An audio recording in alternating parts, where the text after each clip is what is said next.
First warning weather with meteorologist Tommy House. Tonight we cool down to the 50s and 60s. Our normal low is 50 degrees, so still warmer than normal. We'll see some areas of patchy fog leading to some afternoon sunshine tomorrow. I have 84 in Austin, 84 San Marcos. If you're not in the 80s, some upper 70s out in the hill country.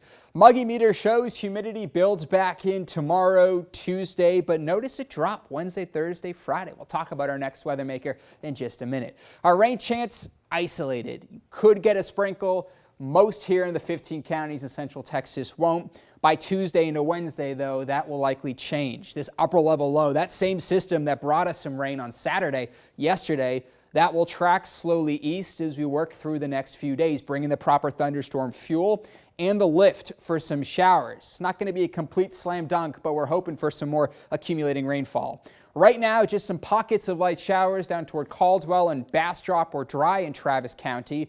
Through the rest of the overnight tomorrow, we have more clouds, and there's that little 10% rain chance, leading to more sunshine. So it's going to be a pleasant afternoon, warm with some humidity. Through the overnight hours, we see those clouds build back in with winds out of the south. For Tuesday, that's where we have to watch during the afternoon hours as this next storm system comes a little bit closer to the Lone Star State. 2 p.m., some pockets of rain and a storm out towards San Saba.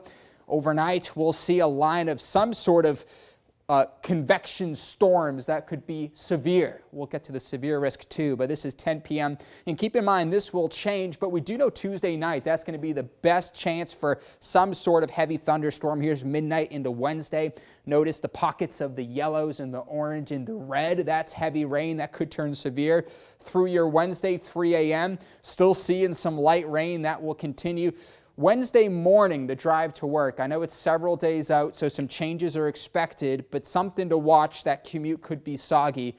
But by Wednesday late morning, that's when a front trails behind this rain and we'll begin to have some more drier weather and some sunshine toward your Wednesday afternoon into Thursday.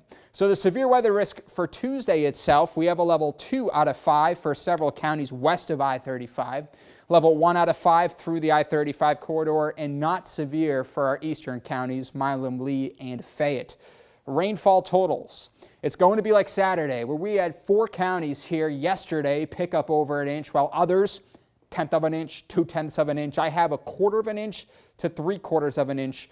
Dropping south and east of Austin, higher totals most likely closer to that 1-inch mark out toward Mason, Llano, and San Saba. By Thursday, our rain chance is completely gone. We'll stay dry through next weekend, so we're hoping to get as much rain as possible to combat our extreme drought. That front Wednesday, look at Thursday, nice and pleasant, upper 60s and 70s with some sun, but getting close to 90 again as you move into next weekend. Tonight, more clouds than not, 10% rain chance, if any, 61 for a low. Tomorrow, back up into the 80s, winds out of the south at 5 to 10 miles per hour. All right, your KXAN First Warning Weather 7-day forecast. We're still watching that severe window. That would be Tuesday into Wednesday. More updates on that, head over to KXAN.com/weather.